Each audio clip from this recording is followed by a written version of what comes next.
You're listening to 17 Carat K-Pop. For more about this show, as well as my other podcast, How to Stan, visit 17caratkpop.weebly.com.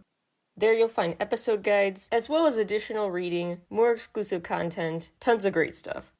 And never miss an update, an album review, interview, etc. by subscribing to the free newsletter, howtostan.substack.com. You could also become a paying subscriber on Substack, and that means you're supporting an independent creator and become part of a community, howtostan.substack.com. Enjoy the show! Hi everybody! Welcome back to 17 Carat K-Pop. Really excited today to talk about two must-hear new albums, NCT Dream's Glitch Mode and Red Velvet's Feel My Rhythm, and their new Japanese album too, Bloom, but mainly Feel My Rhythm is what we'll talk about. The reason I'm combining my discussion of these comebacks into one episode is because they cover a lot of similar territory with regards to symbolism and messages that tie into the whole SM Entertainment universe as a whole. Lots of references to things that are related to the bigger story here. You'll see what I mean. But in part one, let's just talk track by track about NCT Dream's new album because this is NCT talk. If you want more of a thorough recap of Red Velvet's album, track by track, let me know. If listener demand is there, I'll make another standalone episode all about Red Velvet if you want. Let's go track by track, then we'll get to the relevant to the greater story aspects here. Glitch Mode goes off with a bang right off the bat with Fire Alarm. Which reminds me how cool it is how NCT can make anything that's annoying sound really melodic and catchy and fun. Because usually the siren sound would just be ew, but this time it's actually sing-along worthy with their chant singing and wee-oo, which yes, give me Patrick Star vibes, but they make it work. The big line in this song I want to highlight, "We hop out the coop." That's what NCT 127 said in regular. Not saying there is deeper meaning, just a reason to appreciate it. In the new title track Glitch Mode, which is an 808s bass hip-hop dance song all about feeling buffered, like your emotions around a crush are just glitching, just wigging out. It's a really cute message that likens that feeling of an overwhelming, uncontrollable crush and a foreign feeling of that crush, causing you to kind of malfunction, clam up. And they have a very interesting symbolism choice with the whole video game premise as an analogy. My two favorite lyrics I want to shout out. One is, "Your appearance is clickbait." I just thought that was really funny. And when they say 299,792 per second, robot blast start off. The robot reference in blasting off like a rocket, notable for later in this episode. But for now, that number, 299,792, that's a reference to the speed of light in a vacuum. Teddy Bear is a super cute song. You would expect to sound very chewing gum era-esque, very cutesy and childlike, but it's actually an R&B based ballad, very unexpected, with beautiful harmonized choruses. It's actually Haechan's favorite in the album because he said fans always call him a teddy bear, which I think is just so cute. And it's about, close your eyes, don't worry about anything. Let's enter a dream world together where the woes of the real world disappear. Lines like, quote, "I'll meet you in your dreams," unquote, really remind me of Kwanya, that whole subconscious world, and that feels like an intentional nod. Drive is a track that's very nostalgic, reflecting on childhood. It's very busy, tambourine, piano, yet it's somewhat a little more chill of a tempo than other songs on the album. But even the slower, just relatively speaking, songs on here are very busy and attention-holding. It's a really cute sentimental song where they kind of nod to puberty again. Same quote, just a tall kid in the mirror, it's a little awkward. Key lyrics to remember, "When you're more blue than anything, I color you with a burst of laughter." And it starts again, the racing called Today. Different rules every day, new tracks seen for the first time. Go ahead and pick a mini car. They later reference, quote, "the mini car that's frozen in memory." So they're using the analogy of a race car, a racetrack, to describe what life feels like right now. Daunting, something you're not prepared for, fast-paced. But also the fact they make it a mini car they're referencing makes it seem very childlike, like they're just racing Hot Wheels or something. Really cute double meaning there. Growing up and staying young. Replay is a song Mark and Jisung wrote their raps for. More cute chanting in the pre-chorus, but an old-school hip-hop pivot in the bridge, leading into a high note. So there are like 5 places in the song that are the strongest moments, it seems. Another very busy song with a lot of highlights. They also reference mic, camera, action. That will be notable for later in this talk. Arcade is another great example of how they mix good, genuine harmonies, powerful vocals, with just a lot of fun. It's like Kids Bop with actually good, not annoying voices. Like actually fun voices to listen to on sometimes goofy songs. And in Arcade, definitely it has that energy of really impressive voices, but also just lots of echoes, sound effects, like you're stuck in an arcade as you listen to it. 2 lyrics to zone in on. One is, I chew, eat, and spit them out like gum. Seems to be a nod back to chewing gum, nice. And you can't win if you just wait and see. Very good point. Oh, one more. I left yesterday's me in yesterday. Very similar lyric to one in the song Yes Today by NCTU. Saturday Drip has a rap focus, more hip-hop inspiration, and a really funny intro where they're like, what's the date? Oh yeah. Again, they have a lot of corny moments, but they play it off with this unexpected coolness. 3 lyrics I want to draw attention to. One, which is just the funniest way to flirt with someone I can think of. Quote, I know you're a gourmet, but my life is more than 5 stars. Like a 5-star restaurant. 2, quote, shout Veni Vidi Vici out loud, like Caesar's back. That's a reference to Veni Vidi Vici, what Julius Caesar reportedly said after the swift victory in war. It means I came, I saw, I conquered. Like I showed up, I won, end of story. 3rd, quote, mix your water and color, drip, drip, drip, like Jackson Pollock. So when they're talking about their Saturday drip, their Saturday outfits, accessories, etc., their expensive clothes, they also reference drip paintings by Jackson Pollock, who popularized this style of painting, this new form at the time, where he would not work with a standard art easel. He would actually just put it on the ground, somewhere else. He would just spread it out, use an unexpectedly, unconventionally large canvas for the time, and just let the paint drip onto it. Just very unconventional, and is considered a landmark figure in the world of abstract art. Fun fact, Pollock actually was really inspired by Salvador Dali, Surrealist era stuff, other stuff that we talked about in that K-Pop Times Artwork episode. He was famously really influenced by Picasso, whose shiny reference in their work, that I think is just a coincidence, but interesting nonetheless. This Museum of Modern Art's New York City exhibition called Picasso, 40 Years of His Art. And it really was a big pivotal moment for Pollock's views on art and European modernism, which he had previously kind of brushed off as not as cool as his quote-unquote American style art. But then he went back to viewing European modernism, expression in art, as valuable. He led this abstract expressionism movement, and he focused a lot on the surrealism, which is kind of putting a visual on hard-to-articulate emotions. He was also known for this thing called action painting, another way to describe his drip process. It was a full-body workout, basically, is what that means, so you kind of become part of the art in a way. He had the drip and splash style and the all-over method, which really intentionally avoids clear points of emphasis in his work, keeps it as ambiguous as possible, what he's trying to paint. He actually really always questioned his popularity. He actually started working with darker colors on these things called the black pourings that sold to no one. No one wanted to buy it. He then resumed popularity once he went back to painting colorfully. But yeah, he was very invested in his work, and emotionally pretty much spent. He had a lot of issues in his life, and art was his outlet. Pollock's impact on American expressionism and abstract art is comparable to some art critics to Vincent van Gogh's impact on Impressionism, that big. But some do think it's overhyped. Some also worry it kind of glamorizes his sad life story to uplift him too much. Like you have to sacrifice for your art, it has to be suffering, and some art critics argue that shouldn't be the case.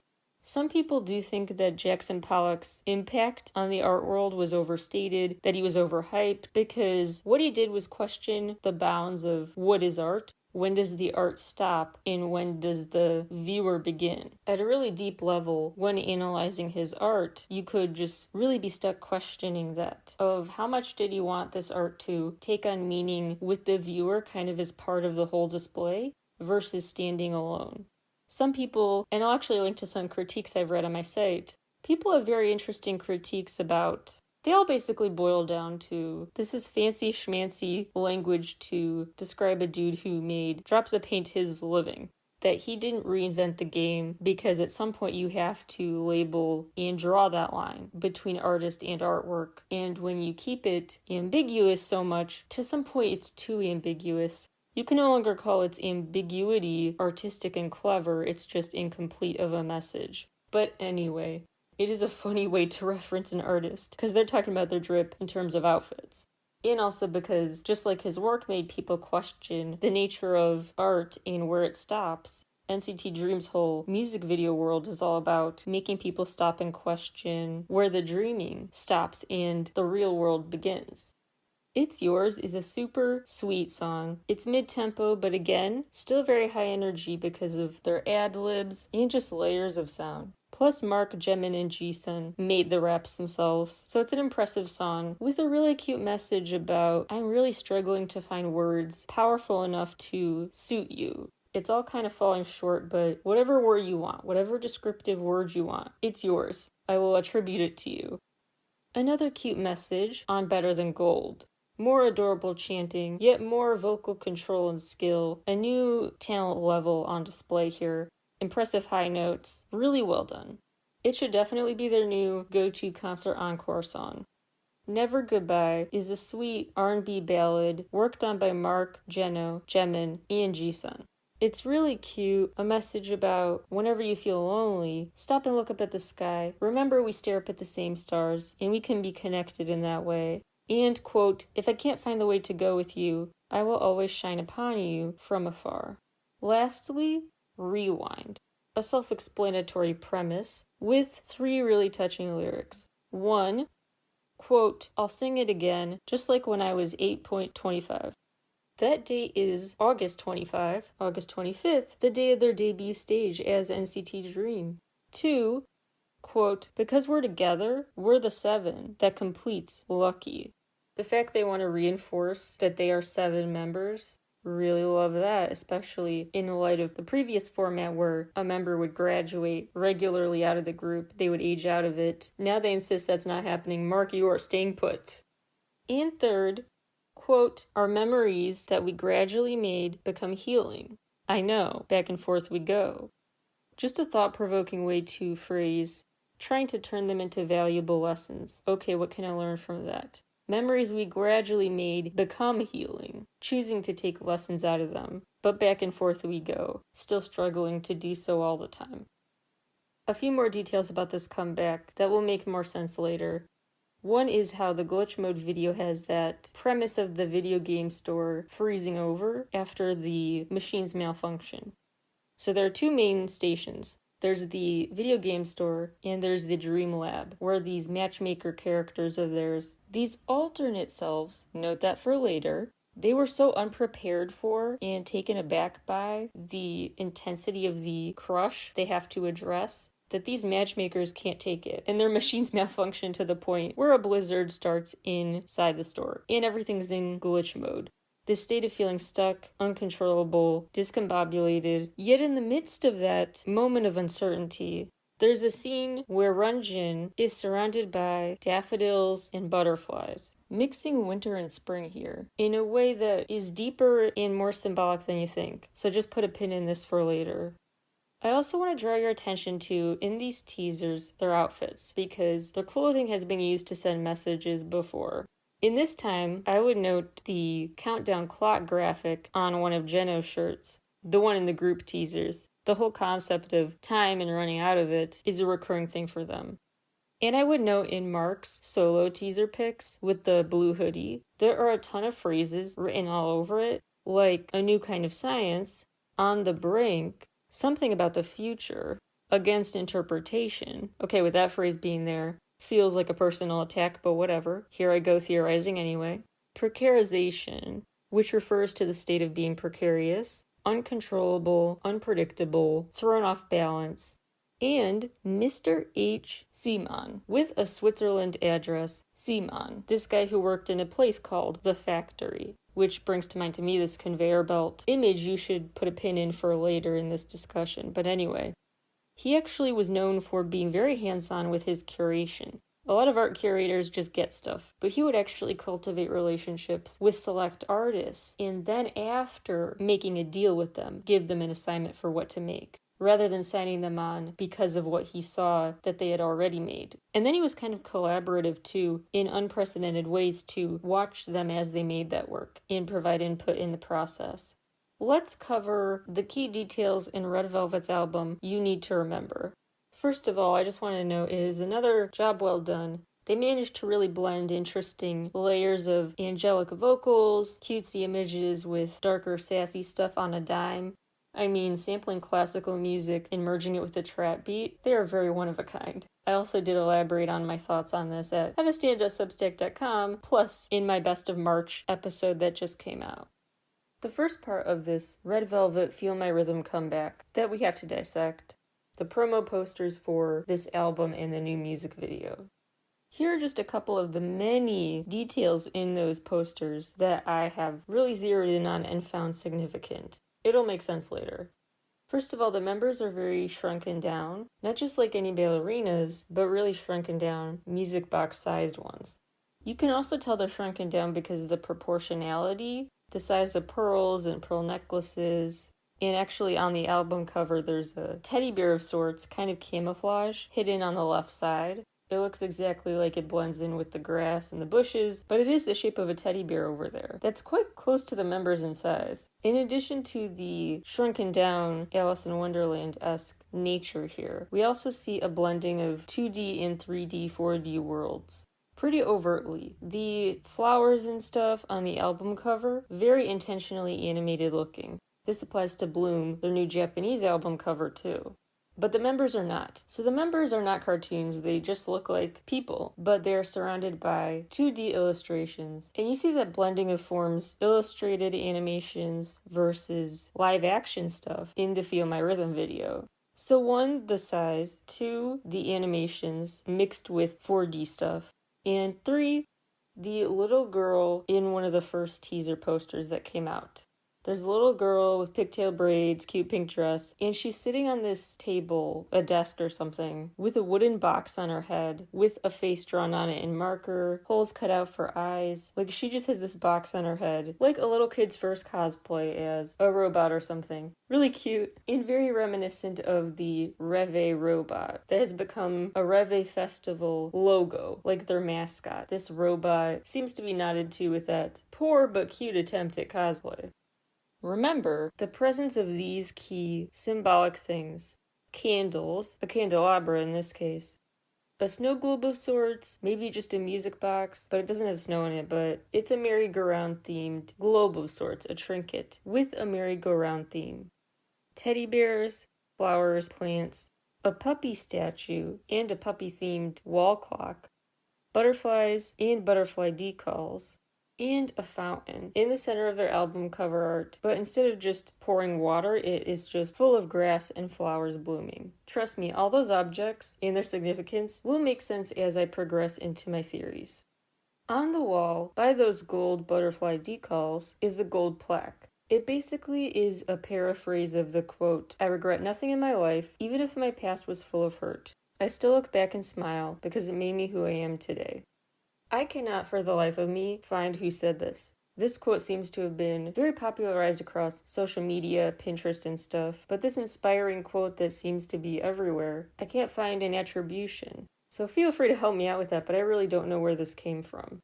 So we can't read into the speaker in why Red Velvet quoted them specifically, but what you could read into is the chosen quote itself about regretting nothing and thinking about how your past made you who you are today.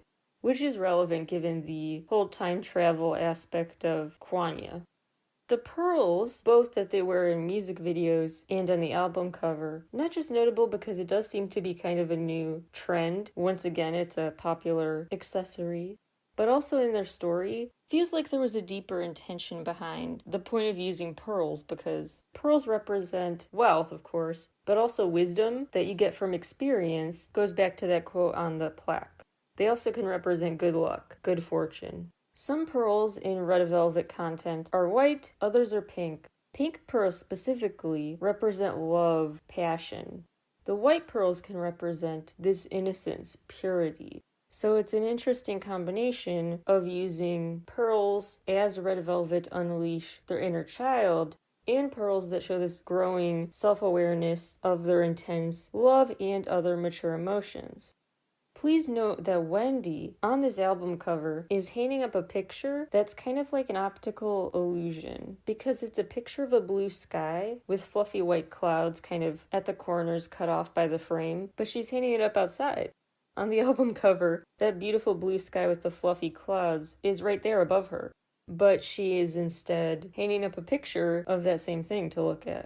And it's also odd because not just this weird placement, but that it kind of looks like it could be just a painting or a window. And similarly, on a separate poster, a picture on the wall that looks like a painting of the sky, but could easily be misinterpreted to be a window. Interesting nod here to the just questioning reality versus what is staged, fake, performative. Speaking of performative, there's an interactive ballet recital of sorts. Come to life and feel my rhythm. And what's most interesting about that is, first of all, how, again, they are viewed as proportionally Alice in Wonderland-esque, not normal-sized. Like, the birds are bigger than them, the people in bird costumes. And that it's just very overtly all theatrical, but the scene keeps changing. So they are part of the show, but when the show ends versus when it's something else happening that's not staged, just IRL, off script, off camera, that line's super blurry. At the end of this video, it turns out the action is unfolding inside of something bird-sized, like a hole in a bird's nest, or like a beehive hole but for birds. So again, I return to shrunken down in the animated aspects, the pearls, butterflies, teddy bear, optical illusion type paintings, performative stuff, putting on a show, not knowing when the show ends, and what distinguishes it from everyday life. Those are the main things to keep in mind here. And the girl with the robot box on her head, the cosplay of sorts of their icon. And please note that Wendy, when she's putting up that picture on the album cover, has a stepladder with her, which raises the question, maybe she also used the stepladder to reach the sky somehow and painted the clouds, made those clouds form red velvet, the words. And you're probably thinking, what? You just said she was really tiny. Now you're saying she can touch the sky? Yeah, conventional logic does not apply here. We're in this upside-down wonderland here. In Red Velvet themselves did overtly say this whole premise is a journey through your imagination. That's what the Reve Festival is all about. That's what Kwanya is all about. As I laid out, shameless plug, in the episode called Espa and Kwanya 101, which gives more of the broader SM Entertainment artist cinematic universe backstory. Lots of Easter eggs, clues, symbols, etc. to pick up on from the Wild Side video off their new Japanese album Bloom, which has those animated flowers. While they are not animated, it's that mixing of forms again. Key things to remember from the Wild Side video. Lots of plants, flowers, greenery, a dog following Joy around as she looks at fancy jewelry in these display cases. Irene is staring at herself in the mirror. Display cases not just for the jewelry, but for diamonds, including a giant red one. And Yuri is wearing pearls and a butterfly hair clip in a room full of flowers.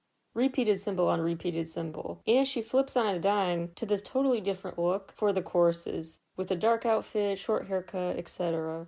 Not only is that just a treat for Yuri-biased people like myself, but I think it's also a deeper meaning there. Their duality in these cases is meaningful because of all the clones, alter ego premise underlying the SMCU. I'm getting ahead of myself though. Then you've got to keep in mind what Yuri said at their latest press conference. Quote, some bandmates want to stay in the winter, while others want to go to the spring. And what I said is a big spoiler. Some of them want to stay in winter, others want to move on to spring. What that made me think of was the snowy terrain setting of the Red Velvet Bad Boy video, which also happens to be from Super M's Tiger Inside, part of EXO's video universe when the environment's frozen over, part of Kai's solo world when the place is frozen over, part of a Taemin video when the place is frozen over, and of course, the freezing over that happens in NCT Dream's new video for Glitch Mode. So some people here feel stuck or want to stay in winter, But then you have a lot of references to flowers, butterflies, greenery, and that's present throughout the SMCU, as we talked about on Espa and Kwanya 101, previous NCT Talk episodes, etc. So many videos with flowers, gardens, etc. So that duality of locations, deep winter and spring all around you, Yuri basically confirmed that's significant to remember here. Looking back at a few key details from Red Velvet's past music videos, certain details stand out to me in a new light now because they do connect to the themes I've been talking about today. In Dum Dum, the girls see their clones, different versions of themselves. That's when they meet the robot character. They have that machine conveyor belt concept. They're performing in front of these video cameras rolling, like they're acting, and their IRL clone selves are out and about, or vice versa. We don't know who's acting and who's just being themselves. There's some magic, some supernatural ability to levitate chess pieces and stuff. In Rookie, the video has this very funhouse concept. The clones are back. At the end, the camera zooms out and we see Yuri, the key character in the new comeback too, was controlling the other members' literal puppet strings, and they were all just performing on a stage together. They end with taking a bow, and we see the whole thing was done in front of a green screen. Rookie's also the video where this guy coated in flowers chases them. Flower Man is like this evil character. The filming something concept is back as the focus of Red Flavor. They have this TV infomercial concept. And later the camera zooms out and we see that Solgi is both the interviewer, the star of the ad, the star of promo for this agency, and she is the boom operator for her own shot. A clone of her is. If she's the person in the video or the crew member, up to you to decide again. In Peekaboo, Wendy holds and looks at a giant diamond. That video also has a key prop in the glass display cases, full of different outfits. Mannequins in the glass cases return to being behind them in the video for Bad Boy. In Power Up, they dance in front of a TV that looks giant compared to them. The conveyor belt concept is reintroduced, and it ends with them shrinking more, literally going into the TV.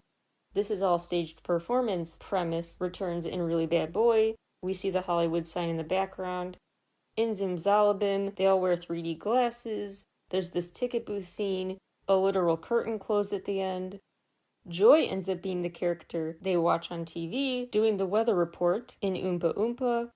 In Psycho, they're in this sort of dressing room, backstage area of sorts, like they're getting dolled up preparing for the show. In the Queendom video, all the action starts beneath a storm drain, like they're in this tiny world within our world. As I've said ad nauseum on this show before, it is kind of like Horton Hears a Who here. Worlds within worlds, and the tiniest in the nesting doll of worlds is Red Velvet's. We see that with the bird's nest they went into in Feel My Rhythm, and by seeing them within the storm drain in the Queendom video. Lastly, Irene and Solgi's subunit song Monster has the scene with kind of a seance of sorts. Dark magic, this grassy, candlelit circle, reminiscent also of this seance type scene in Peekaboo. Now, a quick NCT Dream music video story refresher, because now these details stand out in a new light. Wee Yun had that whole premise on its face just obvious of blending 2D worlds with our world. They were characters literally in their TV. They came out, they had different potential options for which doorway to step into, which alternate reality to indulge in, all while hanging out with their new friend, a 2D TV character. The whole show within a show movie premise is the focus of the video for Candlelight. The levitating chess game from that Red Velvet video seems notable now because there's a chess game in the Boom video too, as well as there was in the Kwanya concert video. Also in Boom, staring at yourself in the mirror, blowing out a candle on a birthday cake, fencing with yourself, fighting yourself, your alter ego. The Hot Sauce video, full of cartoonish elements, pupils enlarging, etc., eyes popping out of their heads, really cartoonish. In the Diggity video, the members watch themselves on TV without realizing it's them. It doesn't register, but they're like, hey, that looks just like me. A candle is once again a key symbol when Mark offers one as a gift in the Dive Into You video. They also throughout their work have those metaphors, similes, etc. for movies. The star of the show, ready action, let's win an Oscar together, take one, take two, that kind of phrasing. Throughout B-side lyrics too. Now if we pivot to aespa's whole universe introduction short film, like a documentary for Kwanya basically. Remember, their whole premise is their alter egos who live in this other plane that is increasingly merging with quote-unquote the real world, making people question the very nature of what's real versus what isn't. The whole city basically enters glitch mode. The professor enters glitch mode. He kind of just starts repeating his word like he's a robot malfunctioning. The video is also chock full of moments where you kind of don't register what level of dreaming, reality, or a manufactured reality you're on. Like, one of them it turns out it was a virtual reality scene, or the audience later finds out it was like a movie scene, or a daydream during a class lecture, or a YouTube video. The camera keeps zooming out and showing you that wasn't what you thought it was. The main artwork that Ning Ning's alter ego creates that breaks through into an IRL art museum is a butterfly, which at some point ends up, when the city fully, beyond glitches, enters blackout mode, the butterfly art is replaced with Black Mamba image, the Black Mamba lunging at the screen. And aespa do continuously sing about this Black Mamba, representing this darkness, this dark temptation, vices, force, trying to confuse them, prevent them from really seeing the butterfly for what it is, that symbol for what it is. Basically covering up a symbol that unites the best parts of Kwanya and unites them to their alter egos and allows them to have that shared meaning of a shared symbol, a shared positive symbol with their alter egos to realize, hey, we're the same. We're one and the same, and I feel like I can make peace with that. But they can't do that, and instead they're turning on each other, fighting their alter egos, while the Black Mamba wreaks havoc and prevents them from seeing that positive sign. They're trying to reunite with their alter egos and make peace with them. We also see that in the lyrics. Like in Next Level, quote, a hallucination quest created by the Black Mamba.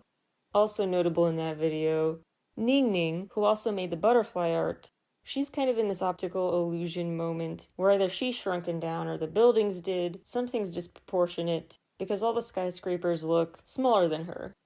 The Savage music video shows aespa with butterflies around them, Ning Ning in particular, in her solo scene surrounded by butterflies. But they also sing about Black Mamba getting even stronger. Quote, your hallucinations are becoming the reasons to construct you. So basically, the false pretenses and obstacles being put in their way are becoming more and more real to them. They're internalizing them. Quote, I'm locked up in the glass. I'm locked up in the hallucination frame. I'm going to Kwanya, defeating a subtle alienation, making me drift apart from my I as in their alter ego. So many SMCU characters, including Mark from NCT Dream, break the camera, like smash the screen. In their videos, like they really are trying to bust out of this mirage, break this dream layer, nightmare layer really, Black Mamba's trying to construct. Trying to regain control of their own reality set before them. We also see this desperate desire to break out with the frequent trapped in a glass box, glass display case, etc. symbol throughout SMCU work that we've talked about before, as well as how in this aespa Savage video and EXO's videos, the earlier day stuff, they have to get through this mirage wall. Like when they touch these invisible walls, it's got kind of a ripple effect, like an invisible vertical pond or something that they have to get past, these smoke screens. The parallel between the Savage and EXO videos like Overdose also seems pretty overt given how they both also share in their videos the symbolism of a big identical army coming after them. Giselle is surrounded by that army in Savage, and that army also tries to take down EXO and Monster. Not only were NCT's Universe-era teaser videos notable here for their whole premise, questioning what's a dream, what state of consciousness are we in, dreams versus reality, how do we draw the line, define that clearly. Also, it just seems extra relevant from that, now that a main character is now a dog once again. Jisoo also encounters a clone. He orders delivery from a company called Dream Delivery, which made me think of Dream Lab, the name of the place they work in the glitch mode video. The reference to putting on a show is back on the car radio in one of these Universe-era teasers.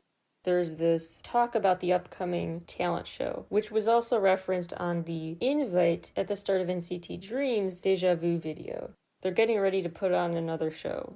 Mark overtly goes to Kwanya and overtly enters this sea of unconsciousness we've talked about on NCT Talk. Let's Play Ball is an NCTU video that seems extra meaningful now that it has this inexplicable scene of flowers and plants surrounding Jimin, who also has a ladder by him. Remember, the ladder was notable for Red Velvet's new album cover too. I'll tie everything all together in a second, but one more key NCT-related thing to remember. In the interlude Resonance video, they showed a ton of NCT videos rapid fire. A big warp speed clip montage. And as the super nerdy and citizen I am, I did pause and play and list each of the clips and when they showed up. And some recurring clips / really notable inclusions include not just videos like Black on Black and Chewing Gum, but also a lab setting and an image of people stuck in glass cases. The big overall story arc, I think, will help simplify all these different symbols, connections between Red Velvet, NCT, and other SMCU sub-universes, is remembering the 3 keywords Red Velvet used to describe Queendom: homecoming, journey, carnival. So first, if we think about homecoming, that's referring to, coming home, a grand return to where you belong. Which may be why they are at the gates of some queendom on the Feel My Rhythm album cover. It could also explain how happy NCT members are re-entering that Kwanya sea of unconscious. That's where all the action's happening. That's where the talent show being buzzed about is happening. That's when they feel complete. That's when aespa members can reunite with their alter egos, make peace with them. Homecoming refers to going to Kwanya, their special world where all this funhouse style stuff happens. Gravity doesn't matter. Size proportionality is bizarre, everything quirky imaginable happens, and no one really knows when it's no longer just a dream. That magical, imaginative world is homecoming. 2, journey, refers to getting there, to that magical world, which is why I think so much of the SMCU symbols have to do with that transportation theme. So many cars, motorcycles, helicopters, trains, etc. are a big part of the story. Subway cars. As well as, remember I said this before from the Feel My Rhythm poster, suitcases. Lastly, carnival. Referring to both a literal celebration, like a carnival atmosphere, like the merry-go-round trinket in the new Red Velvet poster, as well as the whole carnival theme of the whole Reve Festival, every Reve Festival rounded promo pics. It's also the theme, the setting of NCT Dream's work, lots of balloons, birthday cake, just a big festive, childish atmosphere to let out your inner child.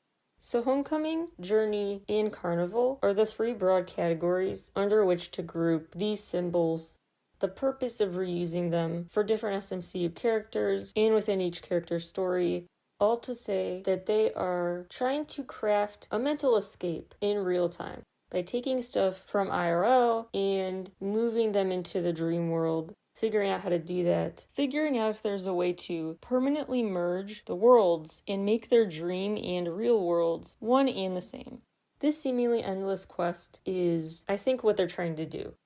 So I think the SMCU will be continuously about trying to merge those worlds completely. Make Kwanya as real as possible. Continue to push this message of, no, this isn't staged, this is real, this is normal. It's so normal to stage it, it's no longer staged. It's just our daily life. So the unconventional becomes conventional and normal. I also think there's a big time travel element to that, where these characters are divided as to the best way to approach that big goal of merging the dream and reality completely. Some may argue we can do that better through winter, the frozen over landscapes. Some argue in spring or summer it's easier, hence all the greenery, flowers, etc. Perhaps then, one of the biggest symbols in NCT Dream's videos ever is in Raiden with the tiny red toy car, because that is a shrunken down toy car. It checks all the boxes. Homecoming to this magical world, where things can be as tiny or big as you want, not logically, where transportation is a big theme, and the carnival aspect with It's a Toy for your inner child to love. So that little toy car, keep your eyes on that. Might make a return sooner than you think. Also, obviously, the transportation theme is pretty clear with the whole gas station album cover for NCT Dream's Glitch Mode. I hope I left you with a lot of intriguing things to think about on today's episode. Thank you guys so much for tuning in as always. Make sure you check out the new albums, Red Velvet's Feel My Rhythm and NCT Dream's Glitch Mode. And I will talk to you all again very, very soon. Bye, everybody!